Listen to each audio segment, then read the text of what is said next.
Salam Patriot di Suara Patriot bersama Chandra Tua. Di edisi kali ini kita angkat tema kekeringan melanda wilayah China. Sejak paruh kedua tahun lalu, kekeringan terus melanda banyak wilayah di China. Kekeringan parah ini yang dikenal sebagai peristiwa sekali dalam seabad telah menyebabkan banyak sungai mengering dan waduk mencapai rekor terendah, dengan beberapa daerah berjuang untuk menjamin pasokan air minum kepada masyarakat. Pada saat ini, yang bertepatan dengan waktu puncak untuk membajak, banyak yang khawatir bahwa penanaman akan tertunda karena ketidakmampuan untuk mengairi lahan pertanian. Kekeringan sangat parah terutama terjadi di provinsi-provinsi di barat daya China, seperti Yunnan, Guizhou, dan Guangxi. Di kota Hechi, Provinsi Guangxi, penduduk mengatakan bahwa sudah lebih dari 6 bulan tidak turun hujan. Mereka sekarang harus mengangkut semua persediaan air untuk rumah tangga mereka dari tempat lain. Dan karena kekurangan air yang parah, mereka tidak bisa mandi selama berhari-hari. Dalam video tersebut, sebuah truk air terlihat diparkir di desa dan penduduk desa menggunakan setiap wadah yang mereka miliki untuk mengumpulkan air. Menurut beberapa penduduk desa di kota Jikong, Provinsi Sichuan, mereka harus mengambil air dari waduk yang terletak jauh. Tetapi bahkan mereka kesulitan untuk mendapatkan air yang cukup untuk bercocok tanam. Di barat daya China, penanaman padi adalah kegiatan pertanian utama, dan saat ini adalah musim untuk menanam bibit. Namun, tidak ada air yang tersedia. Ini adalah sebuah desa pegunungan di Guizhou, di mana penduduk desa telah menemukan mata air yang sangat kecil di bawah sebuah gua dan memasang alat pemompa air. Dalam video tersebut, seseorang mengatakan bahwa mereka hanya bisa memompa air paling lama 2-3 jam karena pasokan air yang terbatas. Sungai Wujing di Guizhou juga telah mengering dan waduk-waduk di dekatnya juga mengering. Penduduk desa setempat mengatakan bahwa mereka tidak dapat menanam ubi jalar tahun ini dan berencana untuk menanam singkong yang lebih tahan terhadap kekeringan. Penduduk desa ini telah menemukan mata air kecil dan mengambil air secara perlahan dengan sendok. Penduduk desa di Guizhou mengantri untuk mendapatkan air dari sumber air. Mereka mengatakan bahwa untuk mendapatkan air minum saja sulit, apalagi air untuk mandi atau mencuci. Pemerintah Tiongkok menghabiskan miliaran dolar untuk membantu Afrika dan Afghanistan. Tetapi rakyat Tiongkok bahkan tidak bisa mendapatkan sumur yang harganya kurang dari beberapa ribu dolar.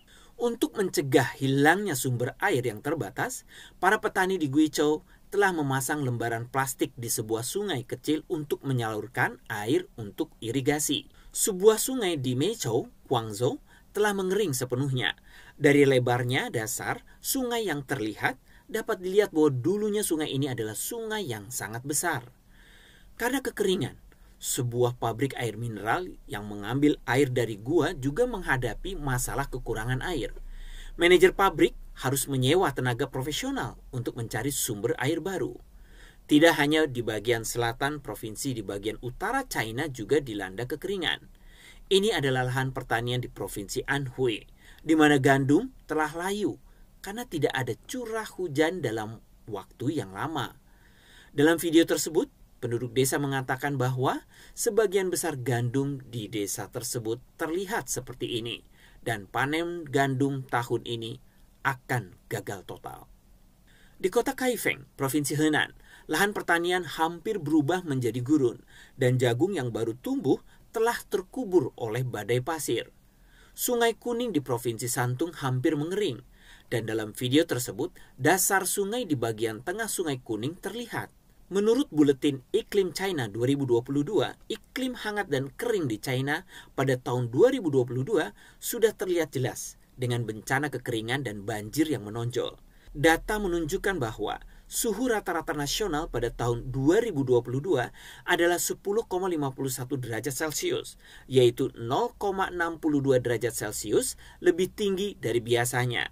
Dan curah hujan rata-rata nasional adalah 606,1 mm, paling sedikit sejak tahun 2012.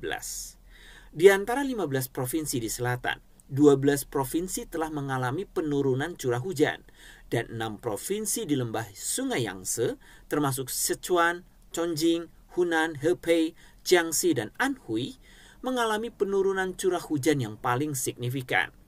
Menurut Buletin Perkiraan Pusat Iklim Nasional, diperkirakan kekeringan akan terus berlanjut pada tahun 2023 dan sebagian besar wilayah di negara ini akan memiliki suhu yang lebih tinggi dan curah hujan yang lebih rendah pada musim semi. Sejak awal tahun ini, sebagian besar wilayah barat daya China telah mengalami penurunan curah hujan sebesar 20 hingga 50% dibandingkan dengan periode yang sama di tahun-tahun sebelumnya. Sichuan Selatan dan sebagian besar wilayah Yunnan telah mengalami penurunan curah hujan lebih dari 80%. Pada tanggal 28 Februari terjadi kekeringan meteorologis yang cukup parah di Sichuan bagian selatan, sebagian besar Yunnan, Guizhou bagian barat, dan Guangxi bagian barat laut.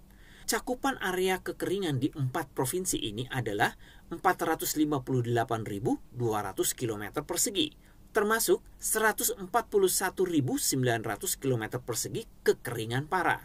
Kekeringan seperti ini mungkin sedang berlangsung. Menurut para ahli, wilayah barat daya China merupakan daerah pegunungan dan daerah tinggi dengan variasi medan yang besar, sehingga distribusi sumber daya air secara spasial dan temporal tidak merata dan sering terjadi bencana kekeringan. Namun beberapa ahli juga percaya bahwa kekeringan berkepanjangan ini terkait dengan pembangunan bendungan dan waduk berskala besar oleh otoritas komunis China, terutama bendungan Tiga Ngarai yang berdampak signifikan terhadap iklim di sekitarnya. Tercatat juga bahwa pada tahun 2022, penurunan curah hujan yang paling signifikan terjadi di 6 provinsi di daerah aliran Sungai Yangtze. Air adalah kehidupan, dan semua kehidupan berasal dari Tuhan. Partai Komunis China menantang langit, menantang manusia, dan juga menantang bumi. Menantang langit dengan ateisnya, menantang manusia dengan prinsip kekerasan, totaliter, dan adu dombanya. Menentang bumi mengeksploitasi alam dengan tamak, seperti bendungan Tiga Ngarai contohnya. Padahal hidup yang benar sejati mengajarkan keharmonisan antara langit, bumi, dan manusia. Jika seorang pemimpin mampu hidup dalam keharmonisan langit, bumi, dan manusia, pasti ia akan memberikan manfaat untuk kehidupan.